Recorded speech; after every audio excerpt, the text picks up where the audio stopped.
Time to get funked up, baby, in TP Corleone's Funk Zone. Funky music, entertainment, media, and more. But all things are funky. Can you dig it now?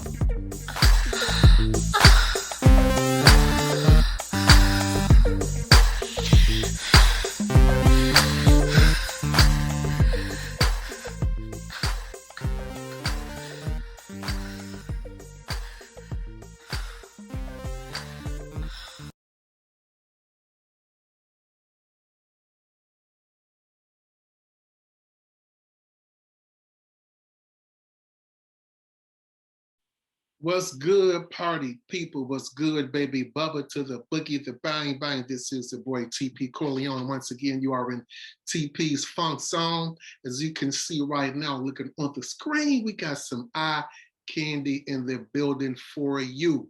Many of you may recognize her. For those who don't, I'm just going to tell you right now, she's an actress, musical artist, model, dancer. What the hell else do you do, Rob? You know what I'm saying?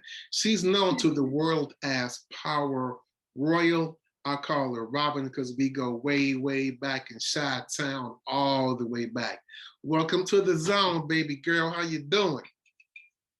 Thank you. Thank you for inviting me. So this is the zone. Yeah, we This is zoning out right now. We are your zoning new out. endeavor.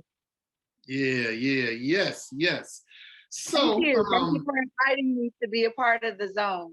it's all good. It's all good. You know, we got to keep in touch. We got to stay in touch and keep these positive vibes going. You did what I'm saying. So you can always give me those positive vibes. I'd like to give them back to you, especially during this crazy time, these unprecedented historical times, you dig. But what I want to point out right now and get right to it. So I did mention we go way, way back. We went to school together actually, but I didn't really know you that much in school. But you are one of the most popular girl in school, as we probably that's because we were in two different buildings. See, we went to South Shore High School. Right. I'm gonna mention sure. We went to South Shore High School and we were there at the same time, but I was in the new building and you were in the other building. Yep. Exactly. But I came over to the new building too, but still we was like we were on different, you know, he was going this way, I was going that way, but eventually it came back around this way, you know what I'm saying? Now we right here, you dig? That's what happened, you know. So I did notice though, like right after high school, right, you saw that funk sign right there, you saw that? But I did notice one of the first things I saw you in was like the Jet magazine. Okay, wait. You do know I was in the Jet twice, right? Twice? No. Tell me about that. The first time I was 18 and the second time I was 20 years old. Yeah. Word. Yes. So they liked you so much they had to call you back, huh? I really don't know how many girls actually got it twice. Yeah. And I always vowed that I would be in Jet 3 times, but Jet's gone. I think. See, right, that's sad. Ain't that sad? No more Jet. That is so sad. Maybe I'm the only girl that was ever the centerfold twice. That would be interesting to find out. That's amazing because speaking of Jet, you know, I don't know about you, but as a male, you know what I mean? It's just like if you knew somebody that was in the centerfold of Jet, you know, just knew somebody that was a centerfold, you was like, okay, you know what I mean? And from where we come from, it was also like this shit to know or at least affiliate with a Soul Train dancer. If you couldn't get on Soul Train yourself, you wanted to at least know somebody that was on Soul Train. And guess what? That's you too, ain't it? Ain't that you too? Yeah, I danced on Soul Train for 2.5 years. So 2 seasons, 2.5 seasons. So that makes me wonder, like, when did you decide you would be in entertainment? What moment in your life did you really decide this is what you really wanted to do? You know what I mean? Well, I started doing solos in church when I was 6 years old. I was raised in church. Oh yeah.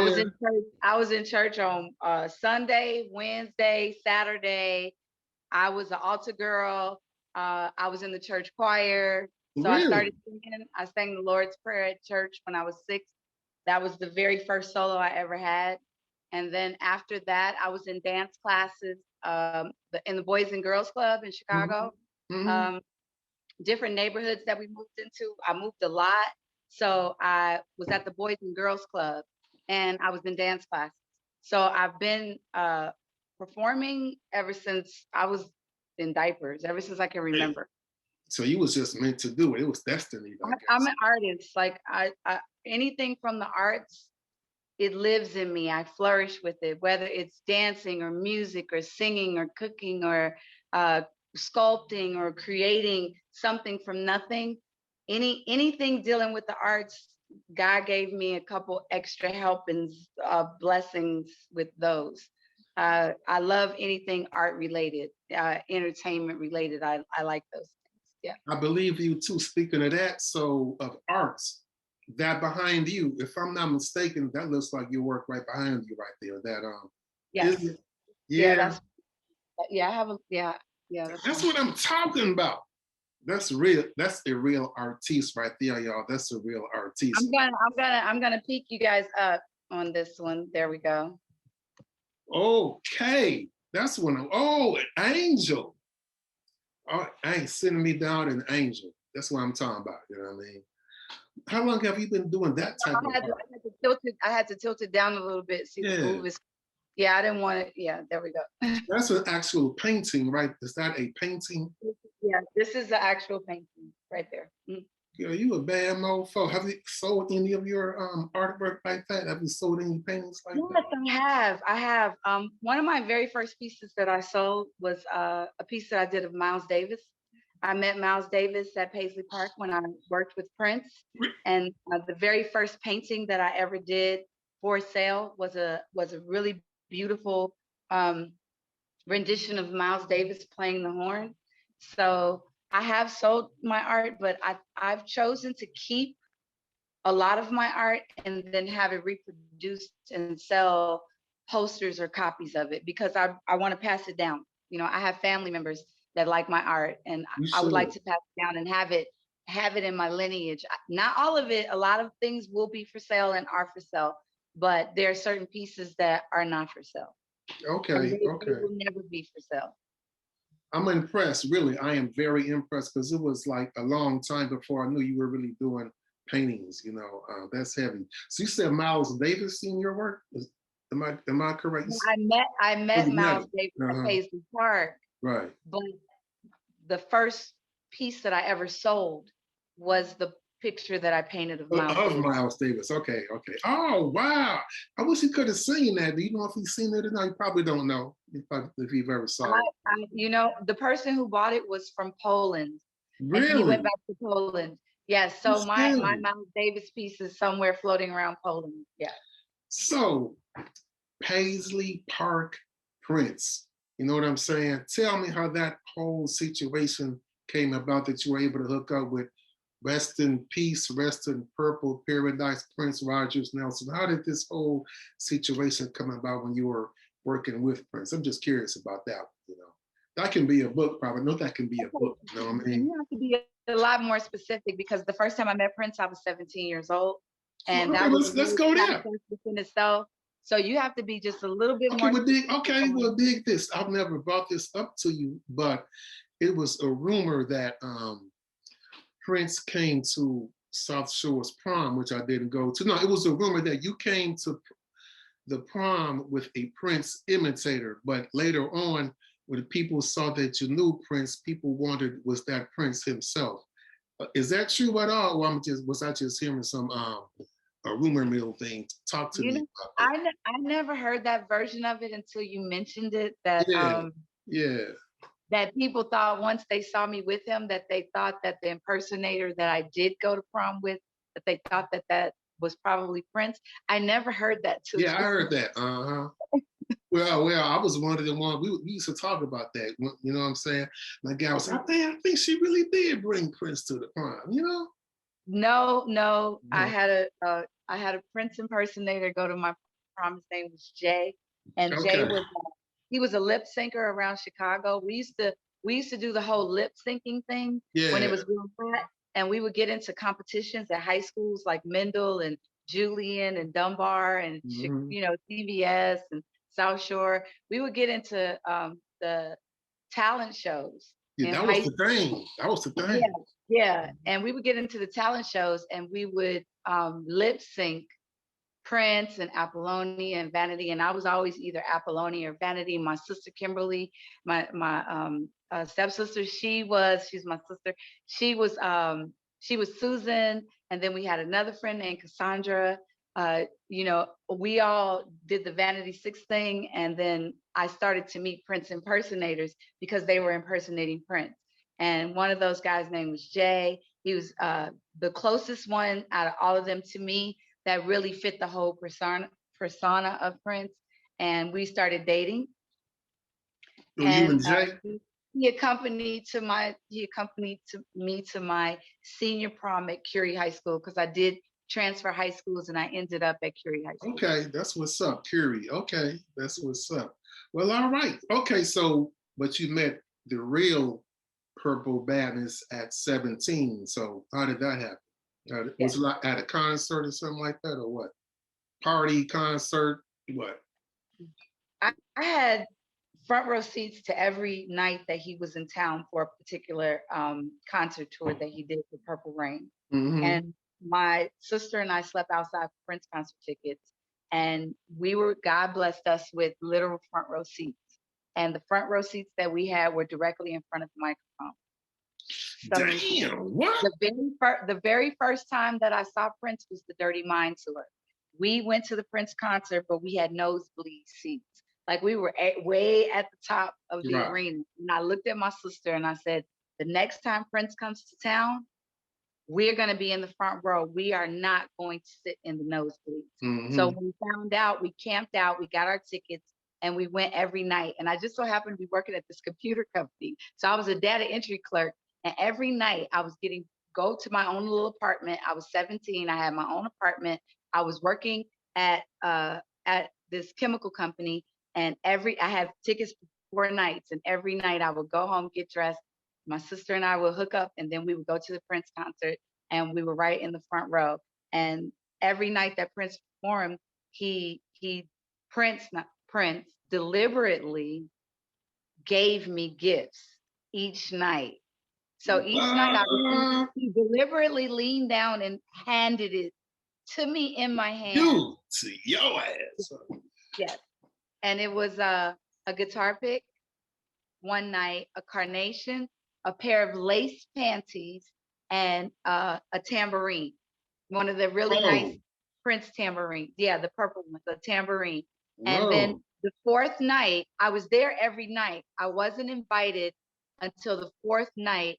Prince sent Miko Weaver to my sister and myself and to ask us if we would like to come to the after party.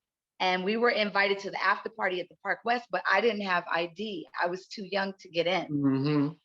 But we went anyway because I knew if I got you grown now. Nobody's calling the cops now. You grown. You know what I'm saying? I would be going to underground clubs that were 21 and over clubs like the Warehouse and everything else ever since I was 14. So I knew if I got there, I was gonna be able to get in. Mm-hmm. So when we got there, I was outside. It was very strict. We were out there, and I didn't see any security that I knew. And I stood there and I told my sister, I said, we just gonna stand here. We're gonna wait. We're gonna see. Let's see what's going on. And all of a sudden, Chick walks up to the door. He points to the guy at the door, points at us, and tells us to come in. I'm like, I told you we're gonna get in. Like, but you know, that's how God works. For me. So was this during the Purple Rain era? You say the Purple Rain tour? Yeah, this was the Purple Rain tour. Oh, so the Sheila E opened up for Sheila E was over that. Yeah, yeah. Glamorous. Girl, what? Glamorous. I'm gonna tell you something real stupid about that concert. Me and my homeboy went. For what reason I expected something to come up this, I don't know, but we had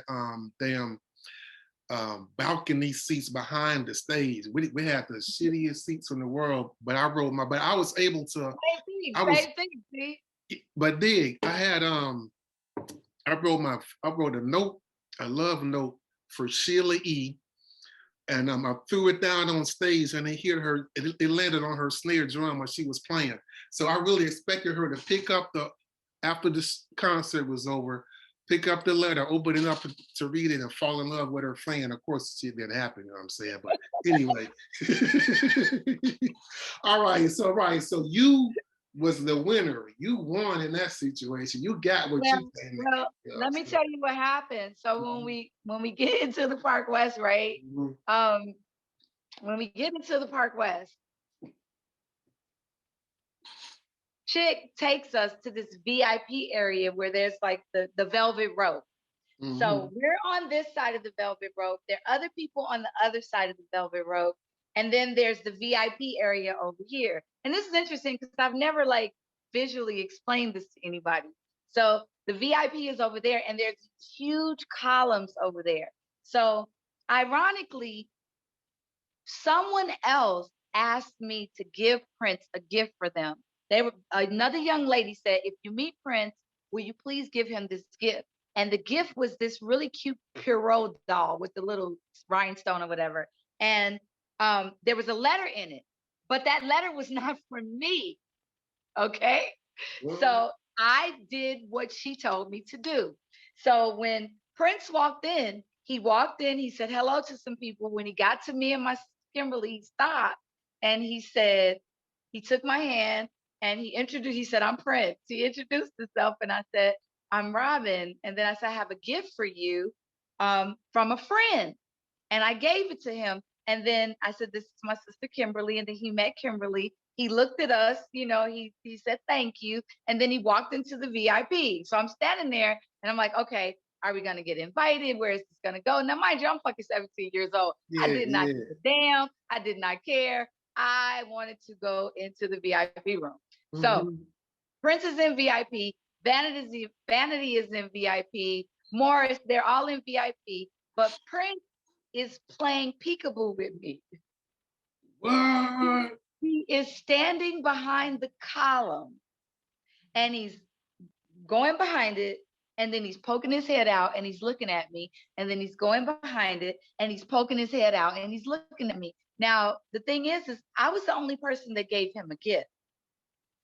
Although the gift was not from me, my heart was in every bit of everything that I was doing at that moment. Of course. And I wanted to honor my friend and give the gift like she asked me to. All right. But I guess he assumed the gift was from me. So he's playing peekaboo, right? And then all of a sudden, you know, we're standing there for about 30 minutes or so. Prince is playing peekaboo. He talks to a few friends.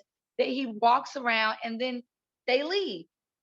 And I'm like, where did he go? And we leave and we go outside and Miko comes up to us and lets us know that they're staying at the Hilton.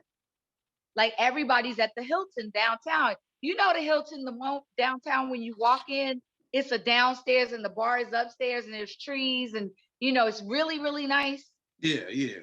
Yeah, right there on the lake in Chicago. So they're there. So we go all to the Hilton, and that's where I met Vanity. Oh my God. Girl, I did not know you met Vanity. Ooh, rest in peace, so I didn't know you met Vanity, girl.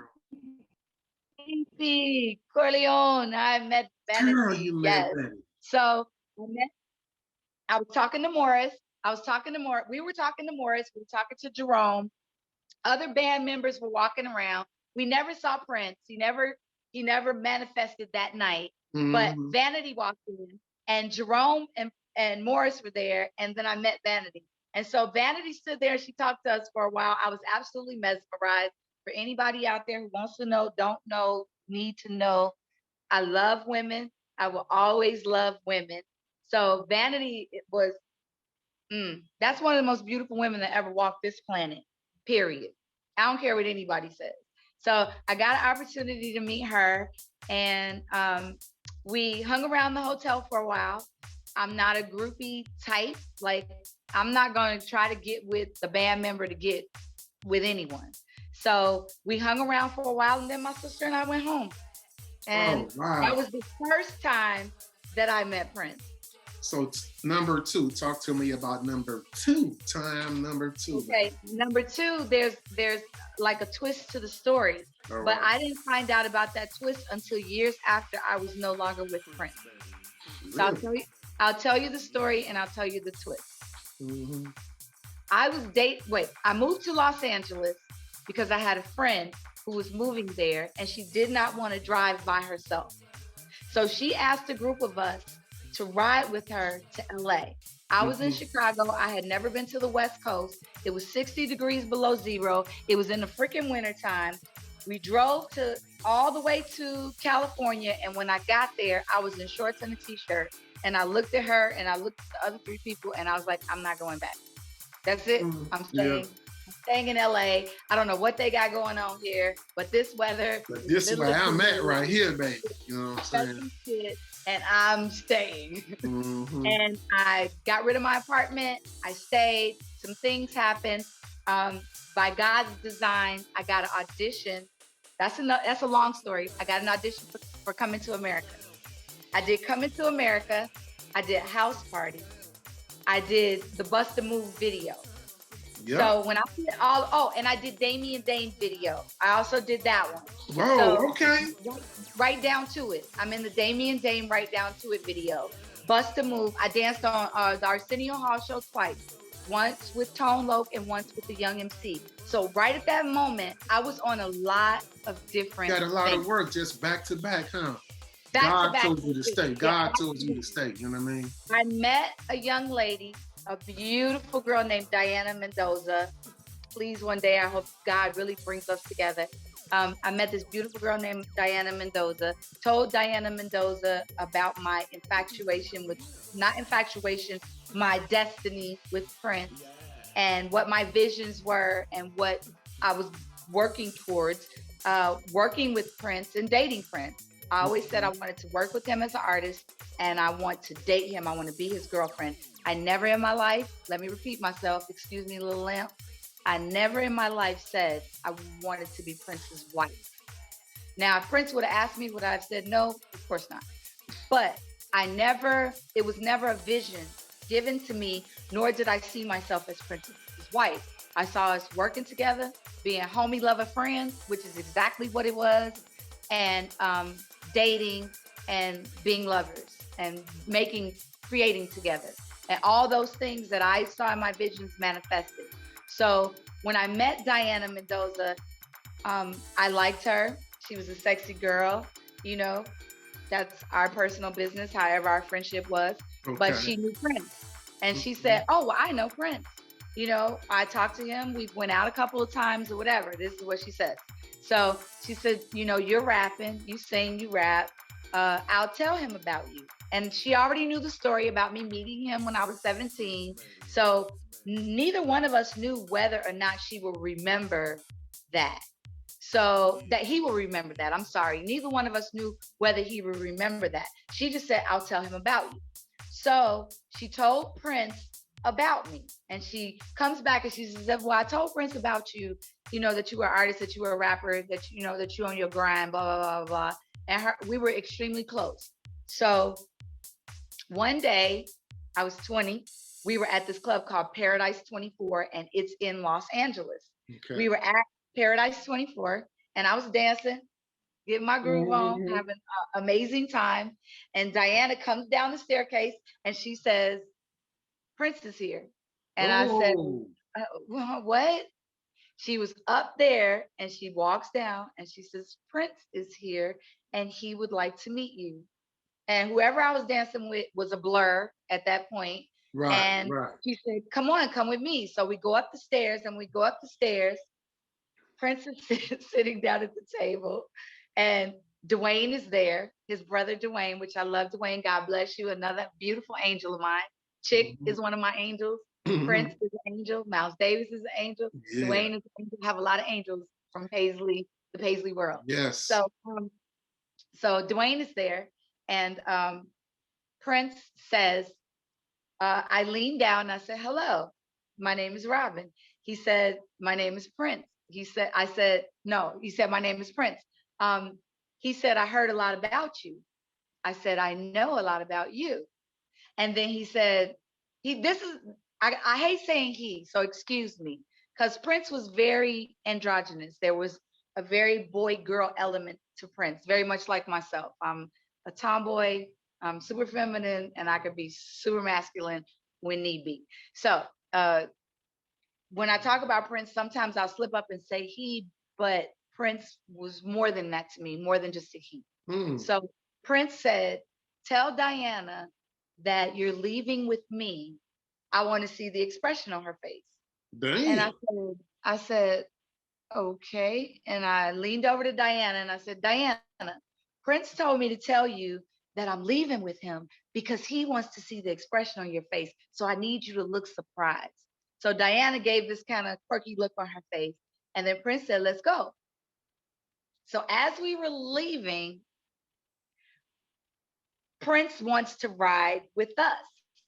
He gets in Diana's car. It's a bug. It's very small. Prince says, no, he changes his mind. He says, no, that's okay. You guys can ride with me. So this is how it transpired. He gets in the bug. He was like, no, that's okay. You guys can ride with me. He jumps out of the bug and tells Dwayne to drive the bug. And then we get in the limo. And then Prince takes us to his house in the Hollywood Hills. Just like that. What a, like I'm having a good ass night tonight, baby, huh? You know what I mean? He takes us to the house in Hollywood Hills. Now, mind you, I had just been in the studio. I am an up and aspiring singer and rapper. Mostly at that time rapping because rap was hot, even though I'm a singer by heart. Right. I was rapping and singing. So I was in the studio. I had a manager. We were living in a really nice condo, really nice apartment. I had a boyfriend. His name was Tommy Boy. He was a rapper. We were living together. Diana was there. She was in and out doing her thing. But she also had keys. She could come in and out of the apartment. So we had this apartment and I was there with Diana and Prince and I had a demo tape. I carry my demo everywhere with me, whether I knew I was going to meet Prince or not. I always had my demo. So I had my demo. I gave Prince my demo. Prince went in the room. He listened to the demo. He came back out. We were in the kitchen and he says, I like the way you sound. Like, I like your sound. And he said, who wrote the lyrics? I was like, I wrote the lyrics. He was like, I like your sound. I like the lyrics, but I don't like the music. Yeah, and I just gonna say that. You know he gonna say that. You know what I mean? Yeah, you Prince. You gonna say you don't like the music, whatever. So whatever it was, excuse my expression. I love you, Prince. The motherfucker liked me, dude. I was like, what is going on here? Like, Prince used to not like me cursing, but I'm me. I do me. So, but he really, at that point, I was like, I cannot believe he likes my sound. So I'm standing in the kitchen and it's like 4:35. It's going on 5 o'clock in the morning. And I asked Prince, I said, can I use the phone? And he's like, yeah, you can use the phone. So we're in the kitchen. I lean over, I use the phone. I'm talking on the phone and I call my boyfriend and I'm like, Tommy, yeah, I'm out. I'm with Prince. And Tommy was like, what? I was like, I'm with Prince. I will see you. I'll see you when I get home. You did what dude did on Harlem Nights. Hey, get your mommy on the phone. Hey, honey, I'm never coming home no more. Talk to you later. That's what you did. Yeah, I ain't coming home no more and shit. This is where I am. Yeah. And then, no, listen, TP. Prince said, can I talk to him? Damn. I was like, you want to talk to my boyfriend? He said, yeah, let me talk to your boyfriend. So I said, Tommy, Prince would like to talk to you. I said, and I was like, I had already told Prince that my boyfriend was a rapper, right? So I gave Prince the phone and he's a rapper. So I'm thinking, I don't know what he's gonna say. All of a sudden, Prince is holding the phone and he hangs it up. I was like, he's cold-blooded. That's cold. Why That's did you cold. do that? You know what I'm saying? This is what he said. He looked at me and said, he was breathing in my ear. I said, what? He was breathing in my ear. Damn. And then he said, and you can't use my phone anymore. God. That's some Mac. That's some Mac-alicious. Cannot call him back. That's some Mac right there, baby. You know what I'm saying? Yes. So we hung out with Prince that evening. And then The next morning, the limo took me home. Nothing intimate happened, nothing romantic, nothing like that happened. The limo took me home. When the limo took me home at about 7 o'clock in the morning, literally around 7 o'clock in the morning, I walked to my front door. Tommy meets me at the front door. He opens the door. He has this look on his face like he's about to say something, and I just go, stop. I said, everything happened tonight was a fantasy and a dream come true. I would not change anything, nothing for the world. So please do not spoil this for me. Do not start an argument with me. Just don't. And I went upstairs and I went to sleep with the biggest smile on my face. And within 14 days, I was living in Minnesota and Prince had wrote me into his movie. What movie? I know that movie. What movie was that? What movie was that? GrafittiBridge. Within 2 weeks of GrafittiBridge. that night, I was starring in his movie and I was living in Minneapolis. That's what's up. That is what's up right there. You know what I mean? That when I think of how that played out, that makes me know that this little law they call the law of attraction is a real deal. You know what I mean? Definitely. What's in your mind does manifest in the real life before you. No, TP. God gives you your truest heart's desire, your truest heart's desire, and your mind combined with that manifests your reality. That's it, desire. So no matter what somebody bumping off, okay, let me give you an example. A battered wife. You have a battered wife that's going around telling everyone that her husband has battered her and that she's going to leave. But her truest heart's desire is to stay because somewhere down in there, she's trying to find the man that she fell in love with. She's going to remain in the relationship because God is going to give her her truest heart's desire. The day her heart realizes that it was never love to begin with and it turns, then she will be able to break free from the relationship. Okay, I can see that. I can see it. Yeah, so your heart desire became true because God made it happen. Was to work with Prince and to be his girl and to be his homie lover friend. Wow. Well, exactly what I prayed for is exactly what I got. That's what I'm talking about, girl. And you got into movie, you know what I'm saying? Did y'all ever record any music together though? Well, I knew you had a song in GrafittiBridge, but you did have one song in GrafittiBridge, if I'm not mistaken. Was it at least one song in GrafittiBridge or soundtrack? No, my song number one. Yeah, number one, right. That was in the movie, right? That's in the movie, and Prince is on it, and I'm rapping. Right. Yeah, okay. And then the soundtrack from GrafittiBridge. I'm on several songs. Right. So So the song. What was the song you rapped when you was in the room with Morris Day? What song was that? Number one. That's number one. That was number one. That was number one. That was a hot scene too. I remember that scene. Yeah, that was a hot ass motherfucking scene right there. I like that. I liked that. You know what I'm saying? Yeah. Wow. That's number one. So was Soul Train before or after you hooked up with Prince? Soul Train. Before Prince. Okay. Before. Okay. All right. Yeah. Soul Train, Jet, Prince. That's what I'm talking about. Yeah. Wait a minute. I forgot the twist to the story. Even though the story gets juicier from there, the twist to the story is I did not find out till many, many years later that right before Prince saw me at that club Paradise 24 that night when my friend took me up those stairs and we went to his house, right before that night, Prince had taken his whole entire staff. Craig Rice, that worked for Paisley Park Records, invited me out to lunch years later when I went back to Minneapolis to connect with Prince on some real spiritual stuff.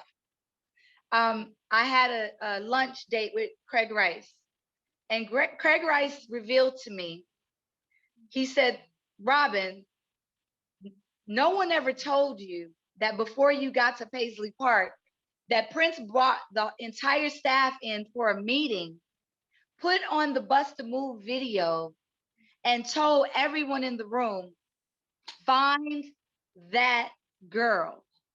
Hell no. He said everybody looked.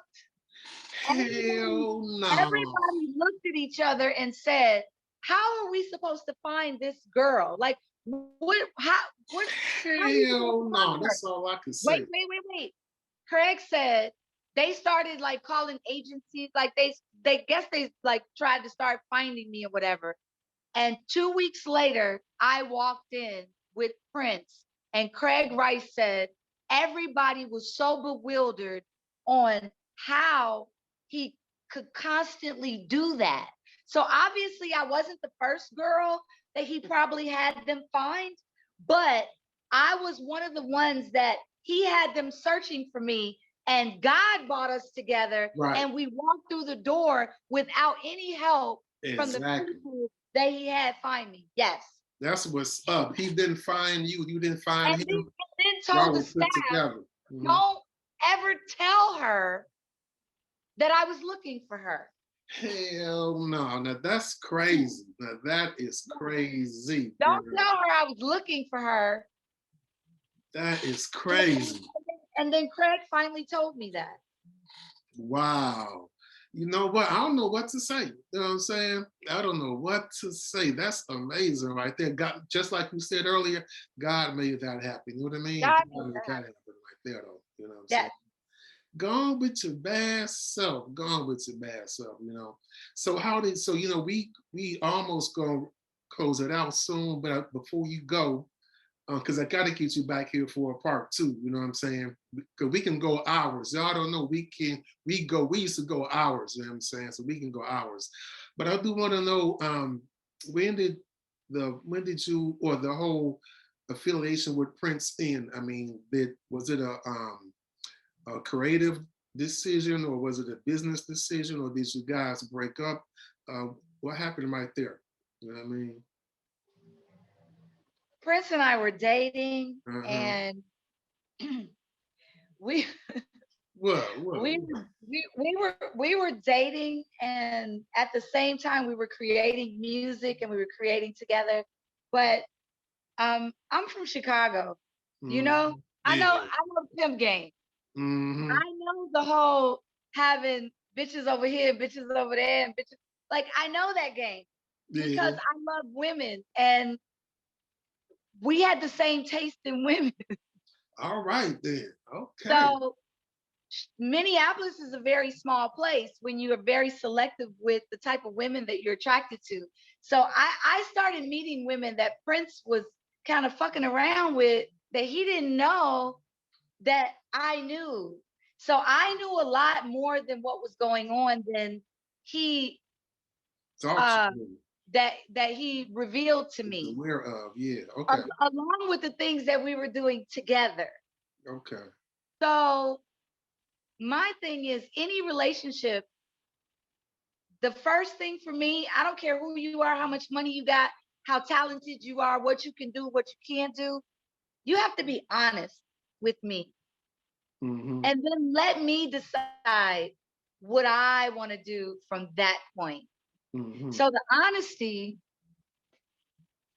was the reason that gave me the courage to walk away from Paisley Park, because I knew over everything that I deserved for him to be honest. Yeah. So back in the day, it was kind of like, you treat me this way, I'm gonna treat you the same way. What you do to me, I do to you. I feel you. You know, yeah.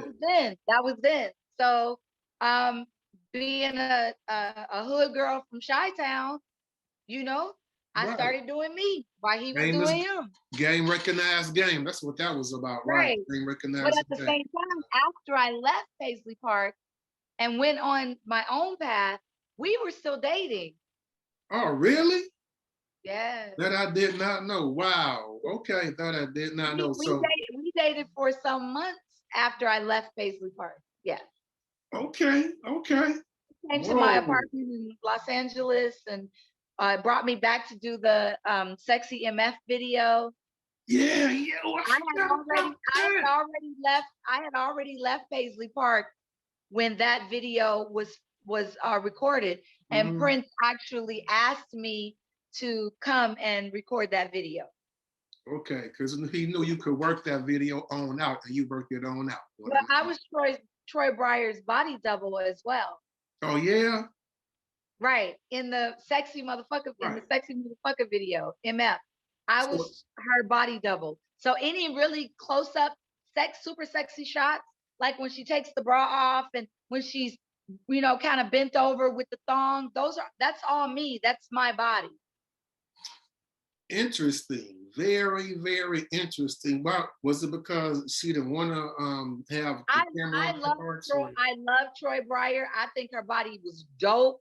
She did not need a body double, but Prince said he wanted me to be the body double because he liked my body better than hers. Okay. She said, I want you to be my body double because I like your body better than mine. Hey, well, go with it then, baby. It could have just been that she wanted me to be her body double because she just didn't want to take her clothes off. Right. That's I never had a problem with being naked. Because at that time she was an established artist, so she probably never showed. Yeah, she might have loved her body and was like, "Well, let me flatter this chick so I can get her to do the shit that I'm not getting ready to do," which is fine for me. Yeah. That's right. That's what's up. Right. So it worked out for both of y'all. You know what I'm saying? Yeah. Okay. So what I want to do when I bring you back, we're going to talk about what happened afterwards, because there's about 10 more chapters after the whole Paisley Park era, right? There's more to the story after that, right? You know what I'm saying? There's so much. I know, you know what I'm saying? So there will be a part 2, you know what I'm saying? So can I get you on camera confirming you're going to do a part 2 with your boy? I will do a part 2. I want to give a shout out. Let me give a shout out. Yes, do your thing, baby. Look, whatever the people ask for, let's give it to them. This right here, says Outspoken. I'm giving my daughter a shout out because this is her fashion line. It's called Outspoken. That's what's up. So if you want to get in touch with me, Instagram me at Robin_Power_royalty. Robin_Power_royalty, and send me a message in my inbox, and you can get these Outspoken t-shirts. She don't know I'm doing this. I actually jacked her shirt so that I could do the interview and give her a shout out because I love it, and I think she could take this to the moon and back. I love it too. Outspoken, and she puts it on jean jackets. She could put it on sweatpants. She could put it on anything that you want it on. She could put her t-shirt Outspoken. So that you can Google. Please Google Robin Power Royal. Google Power Angel Baby, all one word. And then please Google Chocolate Tiger Productions, all one word. Please Google that, and then you'll get a lot of information about me and how to get in touch with me. And my YouTube is at Power Royal, all one word. All right, that's what's up. So we're going to talk about Chocolate Tiger and everything else when you come back. Is there a link to the t-shirt company? Or just you the contact person for that? I would actually like for people to send me a message to Instagram. Yeah. At Robin_Power_royalty. Okay. And the reason I want you to send me a message, because when you send me a message and say, I would love to order a t-shirt, I'm going to send you back a link. Because when you go there, that is my introduction on Instagram to Chocolate Tiger Productions. All right. So you'll get to see what it is that I do currently, and then just follow all the links. All right, that's what's up. So we're going to do that. All right, thanks for your time. Have a great week. Love you, TP. Thank you. Love you too, baby girl. Yeah, what's up? We need to talk about the work that we've done together. I know, yeah, that's next. That's part 2. We got some surprises for y'all in the zone, baby. That's part 2. It's gonna be real soon. All right, peace and love, and happy birthday. Happy birthday. You know my birthday is right. My birthday. Yes, sir. Pisces in the building. You know what I'm saying? All right now. Love you. Talk to you later, baby girl. All right now. Peace. All right. All right.